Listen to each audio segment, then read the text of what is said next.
आज हम भारतीय राज्य व्यवस्था को देखेंगे। भारतीय राज्य व्यवस्था का ये लगभग मेरा आज का चौथा वीडियो है, जिसमें हम भारतीय राज्य व्यवस्था से संबंधित जो भी नोट्स दिया गया है उसको हम प्रत्येक को 2 बार पढ़ेंगे। जिसमें आज हम न्यायपालिका से संबंधित तथ्यों को देखेंगे, ठीक है। न्यायपालिका से संबंधित तथ्यों को देखेंगे और देशी रियासतों का विलय, संघ व राज्य क्षेत्र से संबंधित जो भी तथ्य है, जो भी नोट्स में दिया गया है उसको देखेंगे। ये नोट्स है द ऑफिसर्स एकेडमी का नोट्स है, जो कि बहुत ही महत्वपूर्ण नोट्स है। बैच लिए तो उससे ऐप से डाउनलोड किया हुआ है। ये सभी एग्ज़ाम के लिए, विशेषकर बीपीएससी टीचर वाला एग्ज़ाम के लिए बहुत ही महत्वपूर्ण है। खासकर सभी एग्ज़ाम के लिए बहुत ही महत्वपूर्ण है। ये भारतीय राज्य व्यवस्था का चौथा वीडियो है। लगभग इसमें हम पेज नंबर 61 से लेकर 74 तक के तथ्यों को देखेंगे। 61 से लेकर 74 तक, और ये बहुत ही महत्वपूर्ण प्रश्न है। ये चौथा वीडियो है। इसमें लगभग भारतीय राज्य व्यवस्था का लगभग हम 6 वीडियो बनाएंगे, और ये चौथा वीडियो है सीरीज का। और 6 वीडियो में लगभग पूरा पॉलिटी को ख़त्म कर दिया जाएगा। ठीक है, शुरू करते हैं।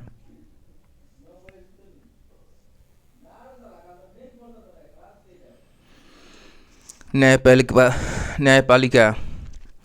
भारतीय संविधान एकीकृत व स्वतंत्र न्यायपालिका की स्थापना करता है। भारतीय संविधान एकीकृत व स्वतंत्र न्यायपालिका की स्थापना करता है। भारत की न्याय व्यवस्था में सर्वोच्च न्यायालय शीर्ष पर है। इसके नीचे राज्य स्तर पर उच्च न्यायालय है। राज्यों में उच्च न्यायालय के नीचे क्रमवार अधीनस्थ न्यायालय है, जैसे जिला अदालत व अन्य निचली अदालतें। भारत की न्याय व्यवस्था में सर्वोच्च न्यायालय शीर्ष पर है। इसके नीचे राज्य स्तर पर उच्च न्यायालय है। राज्यों में उच्च न्यायालय के नीचे क्रमवार अधीनस्थ न्यायालय है, जैसे जिला अदालत व अन्य निचली अदालतें। भारत में न्यायालयों का यह एकल तंत्र केंद्रीय कानूनों के साथ साथ राज्य कानूनों को भी लागू करता है, जबकि अमेरिका में संघीय कानूनों को संघीय न्यायपालिका और राज्य कानूनों को राज्य न्यायपालिका लागू करती है।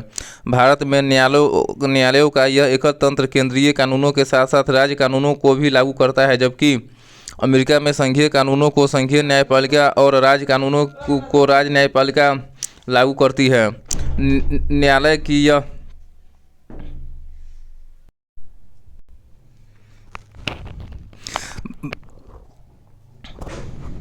भारत में न्यायालयों का यह एकल तंत्र केंद्रीय कानूनों के साथ साथ राज्य कानूनों को भी लागू करता है, जबकि अमेरिका में संघीय कानूनों को संघीय न्यायपालिका और राज्य कानूनों को राज्य न्यायपालिका लागू करती है। न्यायालय की यह एकल व्यवस्था भारत सरकार अधिनियम 1935 से ग्रहण की गई है। न्यायालय की यह एकल व्यवस्था भारत सरकार अधिनियम 1935 से प्राप्त ग्रहण की गई है। सर्वोच्च न्यायालय की स्थापना एवं गठन अनुच्छेद 124 के तहत किया गया है।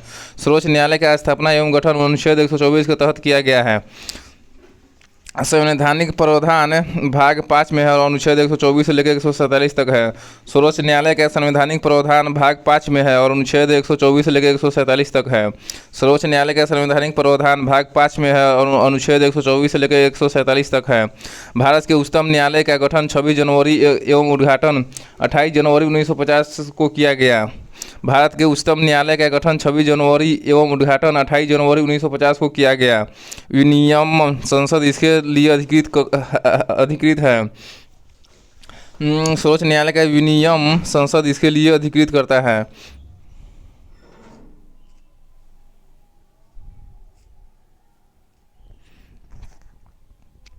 सर्वोच्च न्यायालय का संरचना कैसा है, जिसमें 34 न्यायाधीश होता है, एक मुख्य न्यायाधीश प्लस 33 अन्य न्यायाधीश होता है। सीट बढ़ाने का अधिकार संसद को है। सर्वोच्च न्यायालय का संरचना है जिस सर्वोच्च न्यायालय में 34 न्यायाधीश होते हैं, एक मुख्य न्यायाधीश और 33 अन्य न्यायाधीश होता है। सीट बढ़ाने का अधिकार संसद को है। सर्वोच्च न्यायालय के सदस्यों की नियुक्ति राष्ट्रपति द्वारा होता है, कोलेजियम के सलाह पर। सर्वोच्च न्यायालय के न्यायाधीश की नियुक्ति राष्ट्रपति द्वारा होता है, कोलेजियम की सलाह पर। सर्वोच्च न्यायालय के न्यायाधीशों की अर्हताएँ क्या है। सुप्रीम कोर्ट का न्यायाधीश बनने के लिए किसी व्यक्ति में निम्न अर्हताएँ होनी चाहिए। भारत का नागरिक हो, किसी उच्च न्यायालय या विभिन्न उच्च न्यायालयों को कम से कम 5 साल के लिए न्यायाधीश रहा हो। उच्च न्यायालय या विभिन्न उच्च न्यायालय में मिलाकर 10 वर्ष तक लगातार वकील होना चाहिए। राष्ट्रपति के मत में उसे सम्मानित न्यायविद होना चाहिए।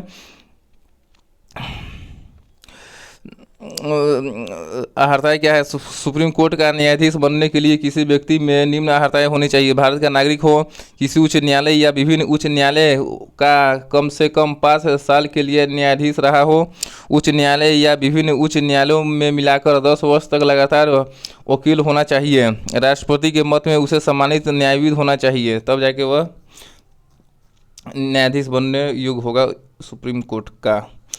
नोट: संविधान में सुप्रीम कोर्ट के न्यायाधीश के लिए न्यूनतम आयु का उल्लेख नहीं है। संविधान में सुप्रीम कोर्ट के न्यायाधीशों के लिए न्यूनतम आयु का उल्लेख नहीं है।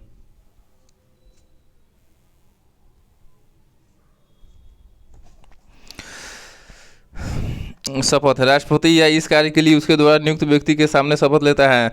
न्यायाधीश से शपथ लेता है। सुप्रीम कोर्ट का न्यायाधीश शपथ लेता है। राष्ट्रपति या इस कार्य के लिए उसके द्वारा नियुक्त व्यक्ति के सामने शपथ लेता है।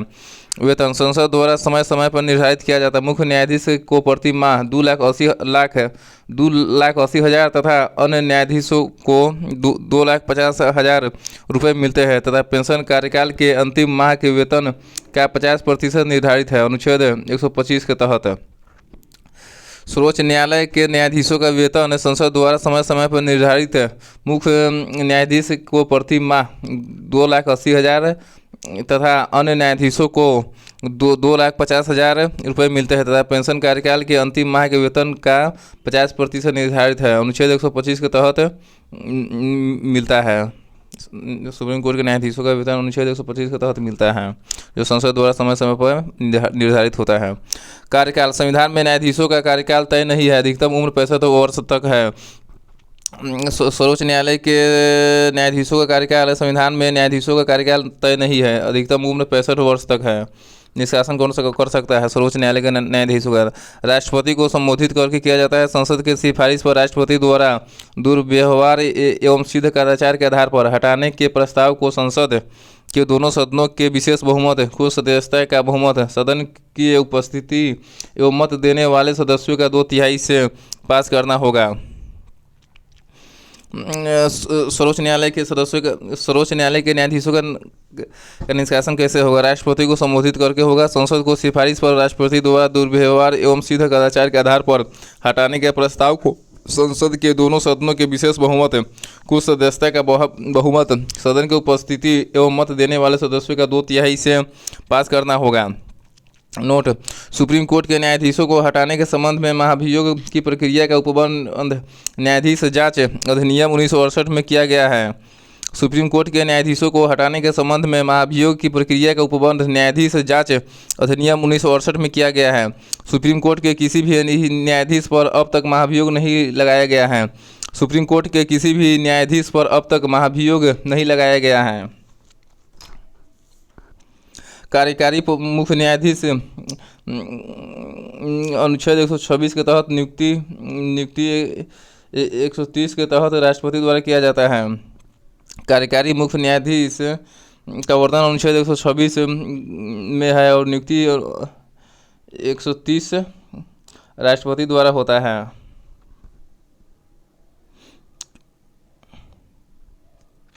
परिस्थिति: मुख्य न्यायाधीश का पद रिक्त हो, अस्थायी रूप से मुख्य न्यायाधीश अनुपस्थित हो तथा वे अपने दायित्व के निर्वहन में असमर्थ हो। इस स्थिति में क्या होगा? उसे निष्कासन किया जा सकता है।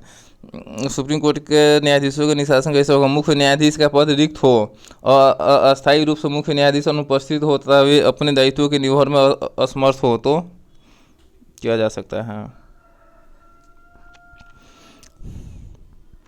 तदर्थ न्यायाधीश: भारत का मुख्य न्यायाधीश किसी उच्च न्यायालय के न्यायाधीश को अस्थायी काल के लिए तदर्थ न्यायाधीश नियुक्त कर सकता है, संबंधित उच्च न्यायालय के मुख्य न्यायाधीश से परामर्श एवं राष्ट्रपति की मंजूरी के बाद, अनुच्छेद 127 के तहत।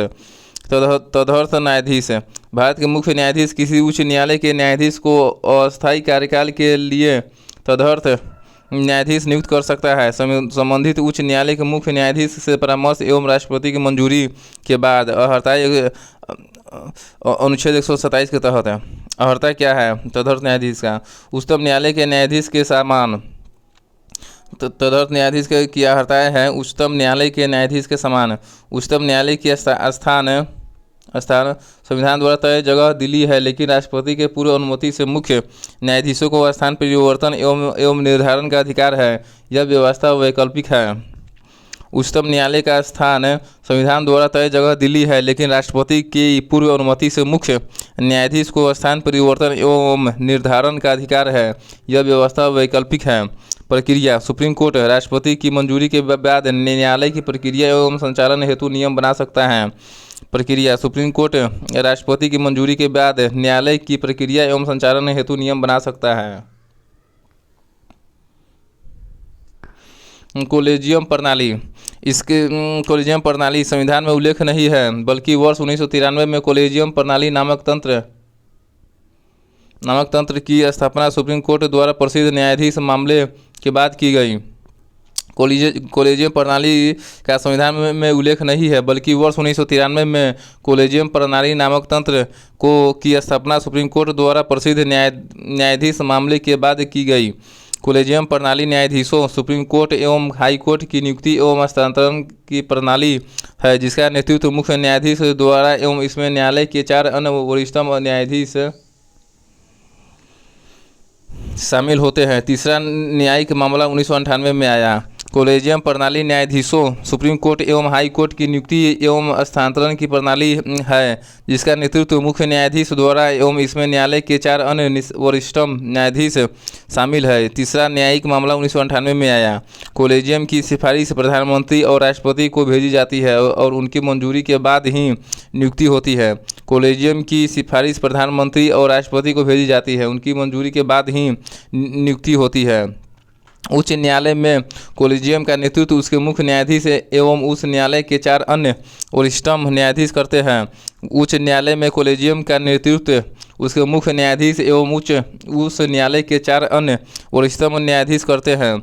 99वां संविधान संशोधन अधिनियम 2014 तथा न्यायिक नियुक्ति आयोग अधिनियम 2014 द्वारा कोलेजियम प्रणाली को NJSC द्वारा प्रतिस्थापित किया गया। हालांकि वर्ष 2015 फोर्थ जजेज केस में सुप्रीम कोर्ट ने इन प्रावधानों को असंवैधानिक घोषित कर दिया है।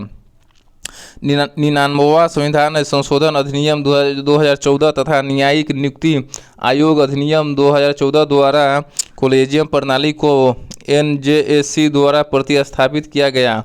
हालांकि वर्ष 2015 फोर्थ जजेज केस में सुप्रीम कोर्ट ने इन प्रावधानों को असंवैधानिक घोषित कर दिया है।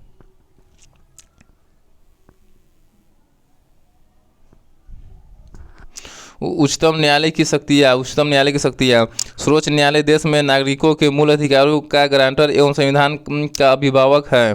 सर्वोच्च न्यायालय देश में नागरिकों के मूल अधिकारों का गारंटर एवं संविधान का अभिभावक है। यह भारतीय संविधान का अंतिम व्याख्याकर्ता भी है। उच्चतम न्यायालय भारतीय संविधान का अंतिम व्याख्याकर्ता भी है। अमेरिकी उच्च न्यायालय की तरह यह न केवल संघीय न्यायालय है, बल्कि ब्रिटिश हाउस ऑफ लॉर्ड्स की तरह अपील का अंतिम न्यायालय है।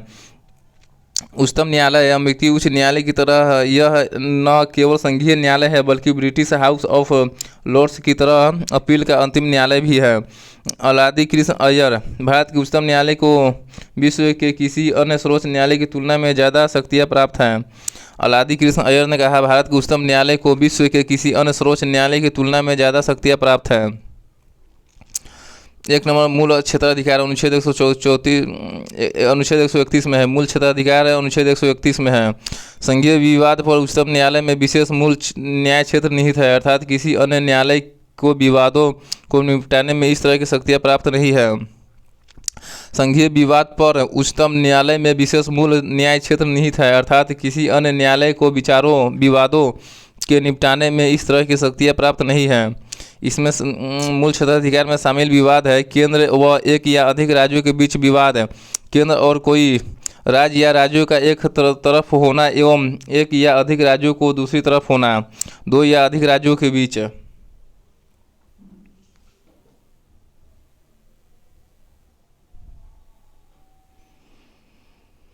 मूल क्षेत्राधिकार अनुच्छेद 31 में दिया गया है। इसमें शामिल विवाद है केंद्र व एक या अधिक राज्यों के बीच विवाद, केंद्र और कोई राज्य या राज्यों का एक तरफ होना एवं एक या अधिक राज्यों का दूसरी तरफ होना, 2 या अधिक राज्यों के बीच विवाद, ये सभी शामिल है।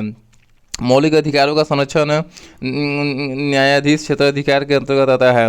मौलिक अधिकारों का संरक्षण न्यायाधीश क्षेत्राधिकार सुप्रीम कोर्ट के अंतर्गत आता है। नागरिकों को मौलिक अधिकारों का रक्षक होने के नाते सुप्रीम कोर्ट अनुच्छेद 32 के अंतर्गत 5 प्रकार की रिट जारी कर सकता है। रिट याचिकाएँ है बंदी, प्रत्यक्षीकरण, परमादेश, उत्प्रेषण, प्रतिषेध और अधिकार परीक्षा। नागरिकों के मौलिक अधिकारों का रक्षक होने के कारण सुप्रीम कोर्ट अनुच्छेद 32 के अंतर्गत 5 प्रकार का रिट जारी कर सकता है: बंदी, प्रत्यक्षीकरण, परमादेश, उत्प्रेषण, प्रतिषेध और अधिकार परीक्षा। हालांकि न्यायाधीश न्याय क्षेत्र के मामले में यह उच्चतम न्यायालय का विशेषाधिकार नहीं है। इस तरह का अधिकार उच्च न्यायालय को भी प्राप्त है। हालांकि न्याय क्षेत्र के मामले में यह उच्चतम न्यायालय का विशेषाधिकार नहीं है। इस प्रकार का रिट जारी करने का अधिकार उच्च न्यायालय को भी प्राप्त है। अपीलीय क्षेत्राधिकार अनुच्छेद 132 से अनुच्छेद 136 के अंतर्गत आता है। अपीलीय क्षेत्राधिकार अनुच्छेद 132 से अनुच्छेद 136 तक आता है। सुप्रीम कोर्ट देश का सबसे बड़ा अपीलीय न्यायालय है। इसे भारत के सभी निचली अदालतों के फैसलों के खिलाफ सुनवाई का अधिकार है। इसके अंतर्गत संवैधानिक, दीवानी मामले, आपराधिक मामले और विशेष अनुमति संबंधी अपील सुनी जाती है। अपीलीय क्षेत्राधिकार अनुच्छेद 132 से अनुच्छेद 136 में दिया गया है। सुप्रीम कोर्ट देश का सबसे बड़ा अपीलीय न्यायालय है। इससे भारत के सभी निचली अदालतों के फैसलों के खिलाफ सुनवाई का अधिकार है। इसके अंतर्गत संवैधानिक, दीवानी मामले, आपराधिक मामले और विशेष अनुमति संबंधी अपील सुनी जाती है। सुप्रीम कोर्ट में प्रथम महिला न्यायाधीश फातिमा बीबी अक्टूबर 1989 में बनी। सुप्रीम कोर्ट में प्रथम महिला न्यायाधीश फातिमा बीबी बनी अक्टूबर 1989 में। किसी उच्च न्यायालय की प्रथम महिला मुख्य न्यायाधीश बनी लीला सेठ, दिल्ली 1991 में। किसी उच्च न्यायालय की प्रथम महिला मुख्य न्यायाधीश बनी लीला सेठ, दिल्ली 1991 में। भारत की प्रथम महिला जज अन्ना चांडी बनी 1937 में। भारत की प्रथम महिला जज अन्ना चांडी बनी 1937 में। भारत की प्रथम महिला जज अन्ना चांडी बनी 1937 में। किसी उच्च न्यायालय की प्रथम महिला मुख्य न्यायाधीश बनी लीला सेठ, दिल्ली 1991 में। सुप्रीम कोर्ट में प्रथम महिला न्यायाधीश फातिमा बीबी बनी अक्टूबर 1989 में।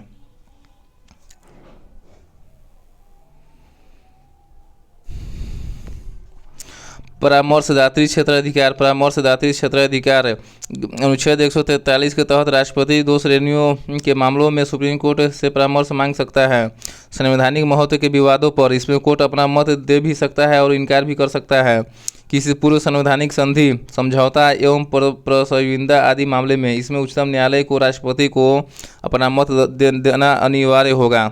उपयुक्त दोनों ही मामलों में सुप्रीम कोर्ट का मत सिर्फ सलाहकारी होता है। राष्ट्रपति इस सलाह को मानने के लिए बाध्य नहीं है। परामर्शदात्री क्षेत्राधिकार भी आता है सुप्रीम कोर्ट के अंतर्गत। अनुच्छेद 143 के तहत राष्ट्रपति 2 श्रेणियों के मामले में सुप्रीम कोर्ट से परामर्श मांग सकता है। अनुच्छेद 143 के तहत राष्ट्रपति 2 श्रेणियों के मामले में सुप्रीम कोर्ट से परामर्श मांग सकता है। सार्वजनिक महत्व के विवादों पर इसमें कोर्ट अपना मत दे भी सकता है और इनकार भी कर सकता है। और दूसरा, किसी पूर्व संवैधानिक संधि, समझौता एवं प्रस्तावना आदि मामले पर। किसी पूर्व संवैधानिक संधि, समझौता एवं प्रस्तावना आदि मामले में इसमें उच्चतम न्यायालय को राष्ट्रपति को अपना मत देना अनिवार्य होगा। उपयुक्त दोनों ही मामलों में सुप्रीम कोर्ट का मत सिर्फ सलाहकारी होता है। राष्ट्रपति इस मामले को मानने के लिए बाध्य नहीं है। अभिलेखीय न्यायालय अनुच्छेद 129 के तहत सुप्रीम कोर्ट को एक अभिलेख न्यायालय की स्थापना प्रदान करता है। अनुच्छेद 129 के तहत सुप्रीम कोर्ट को एक अभिलेख न्यायालय का स्थान प्रदान करता है। अनुच्छेद 129 के तहत सुप्रीम कोर्ट को एक अभिलेख न्यायालय का स्थान प्रदान करता है, अर्थात उच्च न्यायालय की कार्यवाही एवं उसके फैसले सार्वकालिक अभिलेख एवं साक्ष्य के रूप में स्वीकार किए जाएंगे और इनकी प्रामाणिकता विषय में प्रश्न नहीं किए जाएंगे। अनुच्छेद 141 के तहत अभिलेखीय न्यायालय अर्थात उच्च न्यायालय की कार्यवाही एवं उसके फैसले सार्वकालिक अभिलेख एवं साक्ष्य के रूप में स्वीकार किए जाएंगे और इनकी प्रामाणिकता विषय में प्रश्न नहीं किए जाएंगे। अनुच्छेद 141 के तहत अभिलेख न्यायालय के रूप में सुप्रीम कोर्ट के पास न्यायालय को अवमानना पर दंडित करने का क्षेत्राधिकार है। अभिलेख न्यायालय के रूप में सुप्रीम कोर्ट के पास न्यायालय की अवमानना पर दंडित करने का अधिकार है। न्यायालय की अवमानना संविधान द्वारा परिभाषित नहीं है। न्यायिक अवमानना एक्ट 1971 में परिभाषित है। न्यायालय की अवमानना संविधान द्वारा परिभाषित नहीं है। न्यायिक अवमानना एक्ट 1971 में परिभाषित है।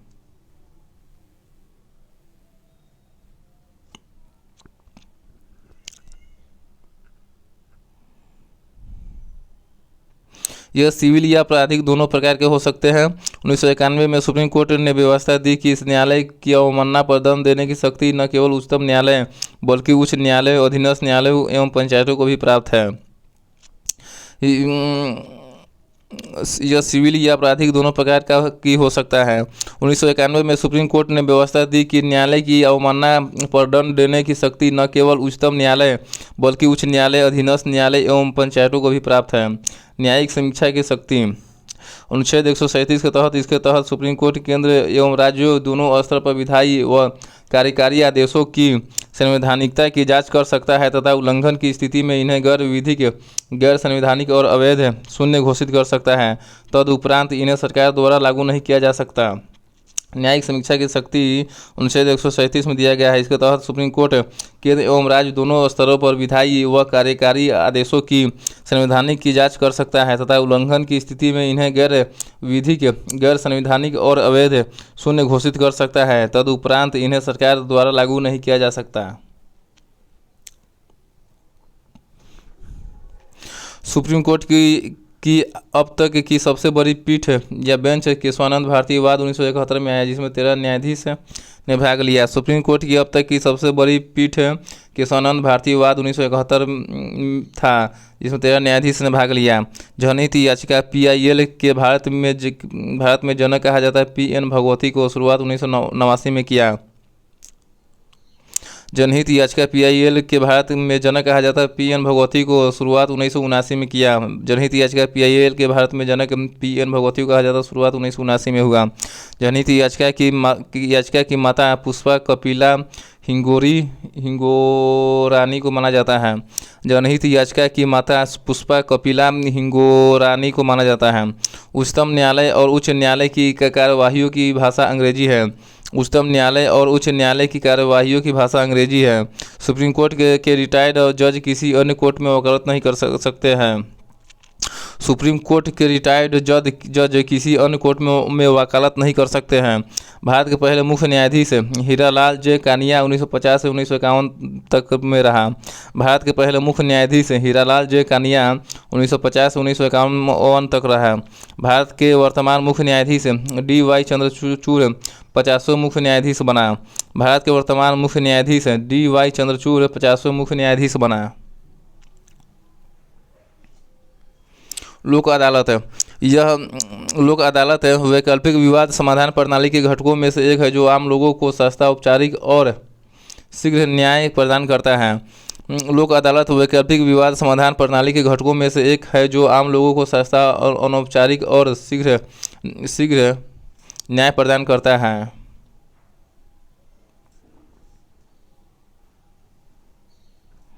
विधायी सेवा प्राधिकरण अधिनियम नालसा 1987 के तहत लोक अदालत को वैधानिक दर्जा दिया गया। विधिक सेवा प्राधिकरण अधिनियम नालसा 1987 के तहत लोक अदालत को वैधानिक दर्जा दिया गया।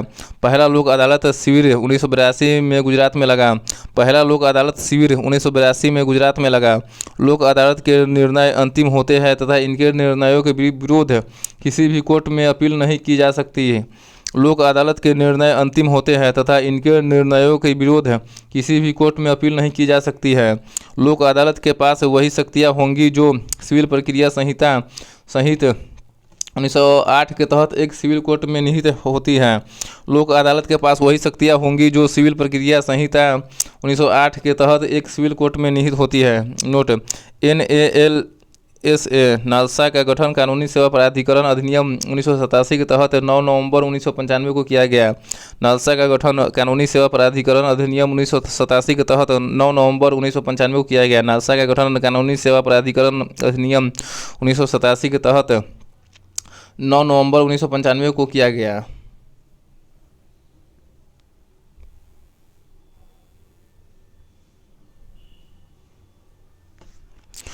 उच्च न्यायालय का वर्णन अनुच्छेद 214 में है। उच्च न्यायालय का वर्णन अनुच्छेद 214 में है। उच्च न्यायालय का वर्णन अनुच्छेद 214 में है। संविधान के भाग 6 में अनुच्छेद 214 से लेकर अनुच्छेद 231 तक उच्च न्यायालय के गठन, स्वतंत्रता, न्यायिक क्षेत्र, शक्तियाँ और प्रक्रिया का वर्णन है। संविधान के भाग 6 में अनुच्छेद 214 से लेकर 231 तक उच्च न्यायालय के गठन, स्वतंत्रता, न्यायिक क्षेत्र, शक्तियाँ और प्रक्रिया का वर्णन है। राज्य के न्यायिक प्रशासन में उच्च न्यायालय की स्थिति शीर्ष पर होती है। राज्य के न्यायिक प्रशासन में उच्च न्यायालय की स्थिति शीर्ष पर होती है। भारत के उच्च न्यायालय संस्था सर्वप्रथम गठन किया गया 1862 में। कलकत्ता, बम्बई और मद्रास उच्च न्यायालय। भारत के उच्च न्यायालय की संस्था सर्वप्रथम गठन किया गया 1862 में। कलकत्ता, बम्बई और मद्रास उच्च न्यायालय में। 7वें संशोधन अधिनियम 1956 में संसद को अधिकार दिया गया कि वह 2 या 2 से अधिक राज्यों एवं एक संघ राज्य क्षेत्र के लिए एक सजा उच्च न्यायालय की स्थापना कर सकता है। अनुच्छेद 231 के तहत 7वें संशोधन अधिनियम 1956 में संसद को अधिकार दिया गया कि वह 2 या 2 से अधिक राज्यों एवं एक संघ राज्य क्षेत्र के लिए एक सजा उच्च न्यायालय की स्थापना कर सकता है। अनुच्छेद 231 के तहत वर्तमान में देश भर में 25 उच्च न्यायालय है। वर्तमान में देश भर में 25 उच्च न्यायालय है। उच्च न्यायालय की संरचना। हाई कोर्ट में न्यायाधीशों की संख्या निश्चित नहीं है, इसलिए आवश्यकता अनुसार राष्ट्रपति तय करते हैं। हाई कोर्ट में न्यायाधीशों की संख्या निश्चित नहीं है, इसलिए आवश्यकता अनुसार राष्ट्रपति तय करते हैं। उच्च न्यायालय के न्यायाधीशों की नियुक्ति। न्यायाधीशों की नियुक्ति राष्ट्रपति द्वारा हाई कोर्ट के मुख्य न्यायाधीश से परामर्श लेकर मुख्य न्यायाधीश की नियुक्ति राष्ट्रपति भारत के मुख्य न्यायाधीश और संबंधित राज्य के राज्यपाल से परामर्श पर होता है। 2 या अधिक राज्यों के साझा उच्च न्यायालय में नियुक्ति पर राष्ट्रपति सभी संबंधित राज्यों के राज्यपालों से भी परामर्श करता है। न्यायाधीशों की नियुक्ति राष्ट्रपति द्वारा हाई कोर्ट के न्यायाधीशों की नियुक्ति राष्ट्रपति द्वारा हाई कोर्ट के मुख्य न्यायाधीश से परामर्श लेकर होता है। मुख्य न्यायाधीश की नियुक्ति राष्ट्रपति भारत के मुख्य न्यायाधीश और संबंधित राज्य के राज्यपाल से परामर्श लेकर होता है। सुप्रीम कोर्ट हाई कोर्ट के मुख्य न्यायाधीश की नियुक्ति। 2 या अधिक राज्यों के सजा उच्च न्यायालय में नियुक्ति पर राष्ट्रपति सभी संबंधित राज्यों के राज्यपाल से भी परामर्श करता है। उच्च न्यायालय की योग्यता क्या है? भारत का नागरिक हो, उसे भारत के न्यायिक क्षेत्र में 10 वर्ष का अनुभव हो अथवा वह उच्च न्यायालय या न्यायालयों में लगातार 10 वर्ष तक अधिवक्ता रह चुका हो। योग्यता क्या है उच्च न्यायालय के न्यायाधीशों का? भारत का नागरिक हो, उसे भारत के न्यायिक क्षेत्र में 10 वर्ष का अनुभव हो अथवा वह उच्च न्यायालय या न्यायालयों में लगातार 10 वर्ष तक अधिवक्ता रह चुका हो। नोट: संविधान में उच्च न्यायालय के न्यायाधीश की नियुक्ति के लिए कोई न्यूनतम आयु सीमा निर्धारित नहीं की गई है। संविधान में सुप्रीम कोर्ट के विपरीत प्रख्यात न्यायविदों को उच्च न्यायालय का न्यायाधीश नियुक्त करने का कोई प्रावधान नहीं है। संविधान में उच्च न्यायालय के न्यायाधीश की नियुक्ति के लिए कोई न्यूनतम आयु सीमा निर्धारित नहीं की गई है। संविधान में सुप्रीम कोर्ट के विपरीत प्रख्यात न्यायविदों को उच्च न्यायालय का न्यायाधीश नियुक्त करने का कोई प्रावधान नहीं है।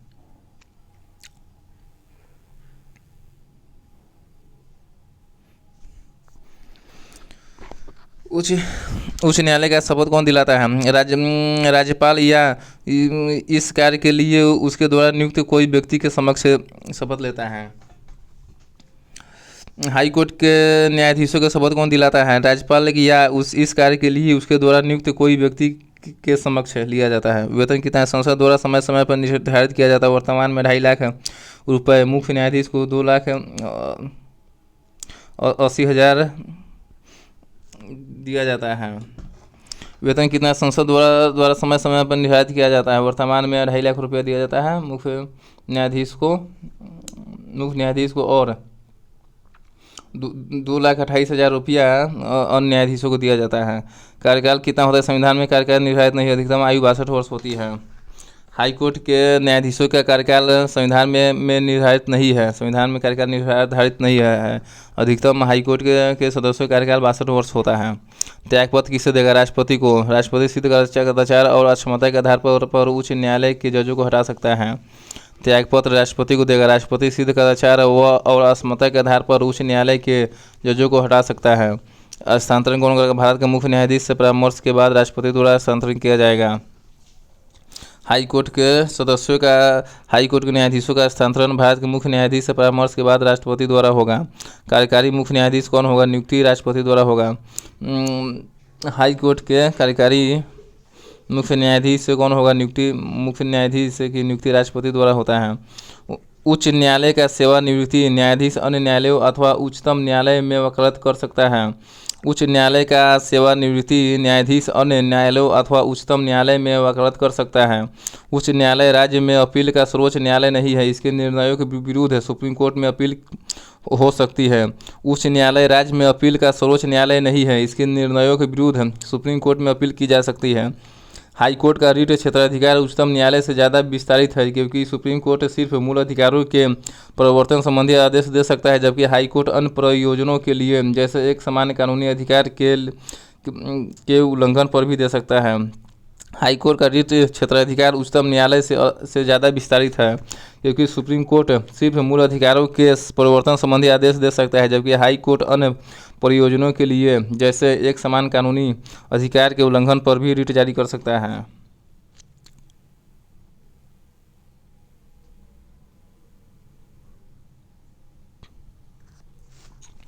राज्यपाल जिला न्यायाधीशों की नियुक्ति, तैनाती और पदोन्नति एवं व्यक्ति की राज्य न्यायिक सेवा जिला न्यायाधीशों से अलग में नियुक्ति में उच्च न्यायालय से परामर्श लेता है।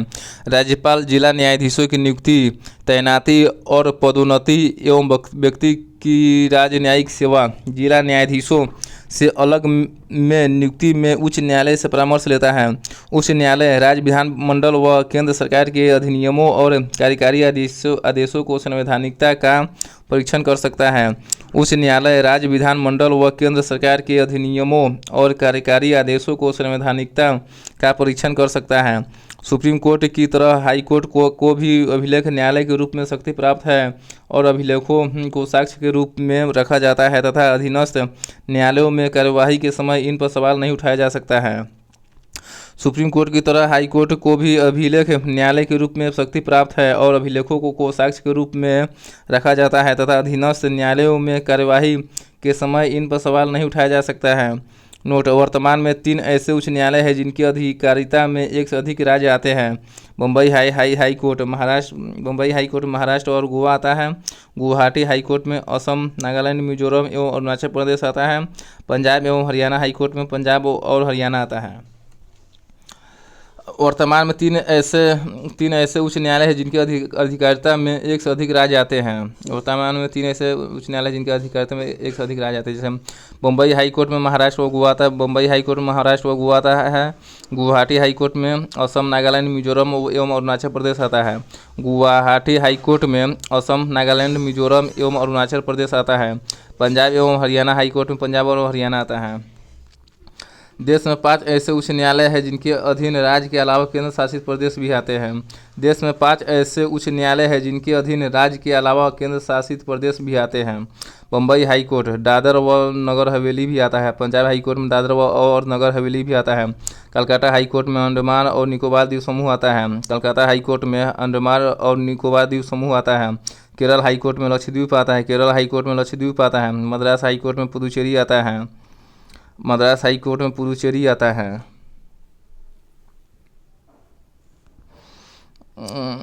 मद्रास हाई कोर्ट में पुदुचेरी आता है। पंजाब और हरियाणा हाई कोर्ट में चंडीगढ़ आता है। पंजाब और हरियाणा हाई कोर्ट में चंडीगढ़ आता है। चंडीगढ़ क्या है?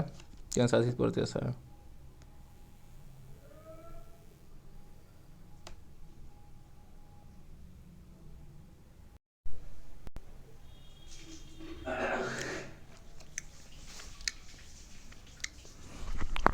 उच्च न्यायालय के न्यायिक क्षेत्र एवं नाम। उच्च न्यायालय के न्यायिक क्षेत्र एवं नाम। 1 नंबर इलाहाबाद की स्थापना इलाहाबाद उच्च न्यायालय की स्थापना 1886 में हुआ। ये उत्तर प्रदेश इसके अंतर्गत आता है और सीट है कहाँ? इलाहाबाद लखनऊ बेंच में। इलाहाबाद हाई कोर्ट का स्थापना 1886 में हुआ। ये उत्तर प्रदेश में है। इसका न्यायिक क्षेत्र उत्तर प्रदेश आता है और ये इलाहाबाद है, लखनऊ बेंच में स्थित है। आंध्र प्रदेश हाई कोर्ट का स्थापना 2019 में हुआ। यह आंध्र प्रदेश में न्यायिक क्षेत्र है और अमरावती इसका क्या है? सीट है। बम्बई हाई कोर्ट का स्थापना 1862 में हुआ। इसका न्यायिक क्षेत्र क्या है? महाराष्ट्र, गोवा, दादर और नगर हवेली। ये मुंबई में स्थित है। नागपुर, पणजी और औरंगाबाद में खंडपीठ है इसका। कलकत्ता हाई कोर्ट का स्थापना 1862 में हुआ है।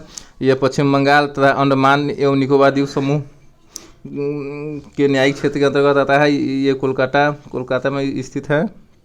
कलकत्ता हाई कोर्ट ये पोर्ट ब्लेयर में भ्रमणकारी खंडपीठ के अंतर्गत आता है। छत्तीसगढ़ की स्थापना 2000 ईस्वी में हुआ। ये छत्तीसगढ़ में है और इसका बेंच बिलासपुर में है। दिल्ली की स्थापना 1966 में हुआ। ये दिल्ली इसका न्यायिक क्षेत्र है और इसका सीट दिल्ली ही है। गुवाहाटी हाई कोर्ट का स्थापना 1948 में हुआ। गुवाहाटी हाई कोर्ट का क्षेत्राधिकार न्यायिक क्षेत्र है असम, नागालैंड, मिजोरम और अरुणाचल प्रदेश। ये गुवाहाटी में स्थित है। कोहिमा, आइजोल और ईटानगर में खंडपीठ इसका स्थित है। गुजरात हाई कोर्ट का स्थापना 1960 में हुआ। ये इसका न्यायिक क्षेत्र गुजरात है और इसका सीट अहमदाबाद में स्थित है। हिमाचल प्रदेश की हाई कोर्ट का स्थापना 1971 में हुआ। हिमाचल प्रदेश हाई कोर्ट का न्यायिक क्षेत्र हिमाचल प्रदेश में है और इसका सीट जो है शिमला में स्थित है। जम्मू एवं कश्मीर की स्थापना 1928 में हुआ। हाई कोर्ट के जम्मू एवं कश्मीर और लद्दाख इसका क्षेत्र में आता है और श्रीनगर और जम्मू इसका खंडपीठ है। झारखंड हाई कोर्ट का स्थापना 2000 ईस्वी में हुआ। इसका क्षेत्राधिकार झारखंड में है और इसका खंडपीठ रांची में है। इसका सीट झारखंड हाई कोर्ट का यथी रांची में है।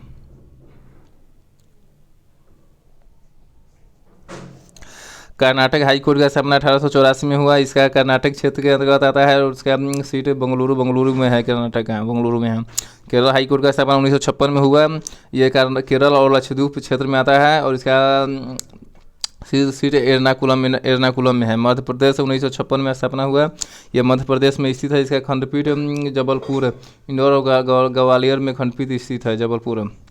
मद्रास हाई कोर्ट का स्थापना 1862 में हुआ। इसका क्षेत्र तमिलनाडु और पुडुचेरी है। इसका क्षेत्र यदि seat Chennai Madras high court का सीट चेन्नई में है। मणिपुर हाई कोर्ट का स्थापना 2013 में हुआ। इसका क्षेत्र मणिपुर है और इसका सीट इम्फाल में है। मेघालय हाई कोर्ट का स्थापना 2013 में हुआ। मेघालय उच्च न्यायालय का क्षेत्र मेघालय है और मेघालय का सीट शिलोंग है। उड़ीसा हाई कोर्ट का स्थापना 1948 में हुआ। उड़ीसा हाई कोर्ट का क्षेत्र उड़ीसा में है और उड़ीसा हाई कोर्ट का सीट कटक में है। पटना हाई कोर्ट का स्थापना 1916 में हुआ। ये बिहार में है। बिहार क्षेत्र इसका है और पटना इसका यथी है सीट है। पंजाब और हरियाणा के हाई कोर्ट का स्थापना 1875 में हुआ और इसका क्षेत्र पंजाब, हरियाणा और चंडीगढ़ है। इसका यथी सीट जो चंडीगढ़ में है। राजस्थान हाई कोर्ट का स्थापना 1949 में हुआ। ये राजस्थान का क्षेत्र के अंतर्गत आता है और इसका सीट जोधपुर में है, जो जयपुर में खंडपीठ भी है। सिक्किम का स्थापना 1975 में हुआ और ये सिक्किम क्षेत्र के अंतर्गत आता है और इसका सीट गंगटोक में है। तेलंगाना हाई कोर्ट का स्थापना 1954 में हुआ और ये तेलंगाना के क्षेत्र में आता है और तेलंगाना का सीट हैदराबाद में है। त्रिपुरा का स्थापना 2013 में हुआ। ये त्रिपुरा क्षेत्र में आता है और इसका त्रिपुरा का अगरतला क्षेत्र यथी है सीट है। उत्तराखंड की स्थापना 2020 में हुआ और ये उत्तराखंड क्षेत्र में आता है। उत्तराखंड का हाई कोर्ट का यथी नैनीताल है। अब पढ़ेंगे देशी रियासतों का विलय और संघ व राज्य क्षेत्र से संबंधित तथ्यों को देखेंगे। कुछ अन्य राष्ट्रीय प्रतीक। भारत का राष्ट्रीय पशु क्या है? बाघ है। भारत का राष्ट्रीय पशु बाघ है। भारत का राष्ट्रीय पशु हाथी है। भारत का राष्ट्रीय पशु विरासत हाथी है। राष्ट्रीय विरासत पशु हाथी है। राष्ट्रीय विरासत पशु हाथी है। राष्ट्रीय वृक्ष बरगद है। राष्ट्रीय वृक्ष बरगद है। राष्ट्रीय वृक्ष बरगद है। राष्ट्रीय पुष्प कमल है। राष्ट्रीय पुष्प कमल है। राष्ट्रीय मुद्रा रुपया है। राष्ट्रीय मुद्रा रुपया है। राष्ट्रीय फल आम है। राष्ट्रीय फल आम है। राष्ट्रीय जलीय जीव डॉल्फिन है। राष्ट्रीय जलीय जीव डॉल्फिन है। राष्ट्रीय पक्षी मोर है। राष्ट्रीय पक्षी मोर है। राष्ट्रीय नदी गंगा है। राष्ट्रीय नदी गंगा है। गणतंत्र दिवस 26 जनवरी को मनाया जाता है। स्वतंत्रता दिवस 15 अगस्त को मनाया जाता है। गांधी जयंती 2 अक्टूबर को मनाया जाता है। भारत सरकार द्वारा घोषित राष्ट्रीय दिवस है। भारत सरकार द्वारा घोषित राष्ट्रीय दिवस गणतंत्र दिवस 26 जनवरी को मनाया जाता है। स्वतंत्रता दिवस 15 अगस्त को मनाया जाता है और गांधी जयंती 2 अक्टूबर। देशी रियासतों का विलय में भारत में विलय। देशी रियासतों का भारत में विलय। सरदार पटेल के नेतृत्व में देश में रियासती मंत्रालय का गठन किया गया। सरदार पटेल के नेतृत्व में रियासती मंत्रालय का गठन किया गया। आज़ादी के समय 552 रियासतों थी, जिनमें से 549 भारत में शामिल हो गई और शेष तीन ने मना कर दिया। आज़ादी के समय 552 देशी रियासतें थी, जिसमें से 549 भारत में शामिल हो गई और शेष 3 ने मना कर दिया। कौन मना किया? जम्मू और कश्मीर, हैदराबाद और जूनागढ़ है। जम्मू कश्मीर 26 अक्टूबर 1947 को राजा हरि सिंह द्वारा विलय पत्र पर हस्ताक्षर किया गया। 6 फरवरी 1954 को भारत संघ के साथ विलय का अनुमोदन किया गया। जम्मू और कश्मीर 26 अक्टूबर 1947 को राजा हरि सिंह द्वारा विलय पत्र पर हस्ताक्षर किया गया। 6 फरवरी 1954 को भारत संघ के साथ विलय का अनुमोदन किया गया। हैदराबाद 13 सितंबर 1948 को निजाम मीर उस्मान अली के खिलाफ भारतीय सैनिक को द्वारा ऑपरेशन पोलो चलाया गया। 17 सितंबर को विलय किया गया। हैदराबाद 13 सितंबर 1948 को निजाम मीर उस्मान अली के खिलाफ भारतीय सैनिकों द्वारा ऑपरेशन पोलो चलाया गया। 17 सितंबर को विलय किया गया। जूनागढ़ नवाब मोहम्मद महाबत खान जी के विरुद्ध 20 फरवरी 1948 को जनमत संग्रह करके आगे 20 जनवरी 1949 को सौराष्ट्र में विलय किया गया।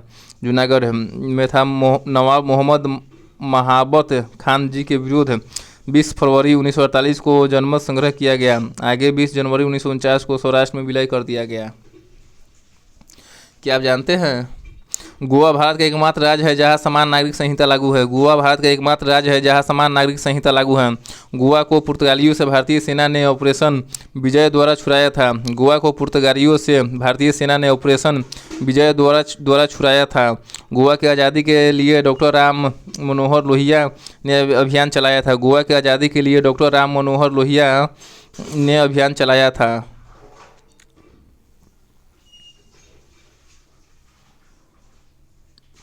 संघ और राज्य क्षेत्र अनुच्छेद 1 से 4 तक में दिया गया है। संघ और राज्य क्षेत्र अनुच्छेद 101 से अनुच्छेद 4 तक दिया गया है।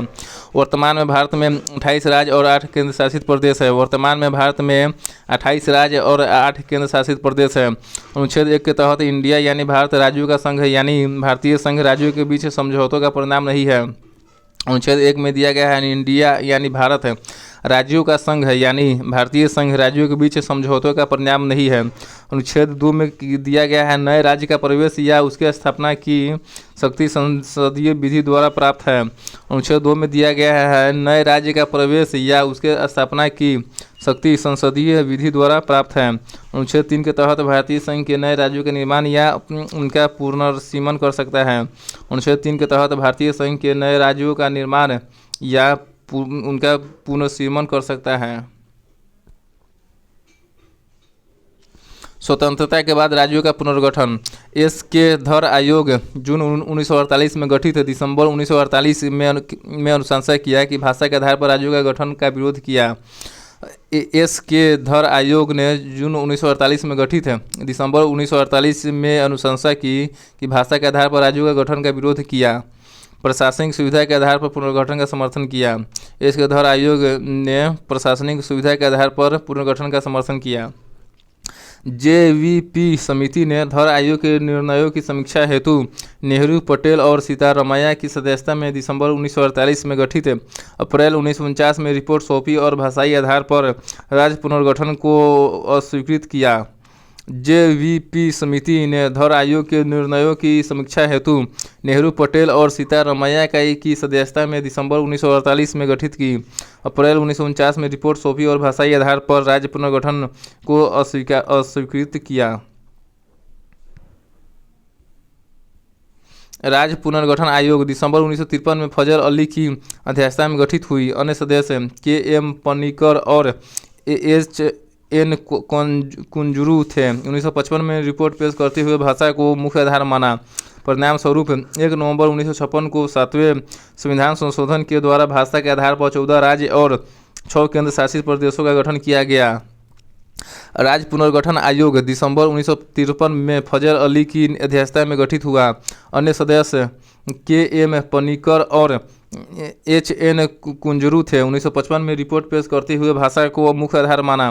परिणाम स्वरूप 1 नवंबर 1956 को 7वें संविधान संशोधन के द्वारा भाषा के आधार पर 14 राज्य और 6 केंद्र शासित प्रदेशों का गठन किया गया।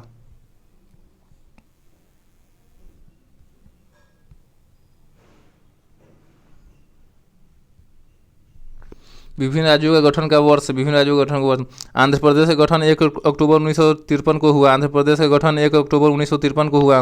गुजरात का गठन 1 मई 1960 को हुआ। गुजरात का गठन 1 मई 1960 को हुआ। नागालैंड का गठन 1 दिसंबर 1963 को हुआ। नागालैंड का गठन 1 दिसंबर 1963 को हुआ। हरियाणा का गठन 1 नवंबर 1966 को हुआ। हरियाणा का गठन 1 नवंबर 1966 को हुआ। हिमाचल प्रदेश का गठन 25 जनवरी 1971 को हुआ। हिमाचल प्रदेश का गठन 25 जनवरी 1971 को हुआ। मेघालय का गठन 21 जनवरी 1972 को हुआ। मेघालय का गठन 21 जनवरी 1972 को हुआ। मणिपुर का गठन 21 जनवरी 1972 को हुआ। मणिपुर का गठन 21 जनवरी 1972 को हुआ। त्रिपुरा का गठन 21 जनवरी 1972 को हुआ। त्रिपुरा का गठन 21 जनवरी 1972 को हुआ।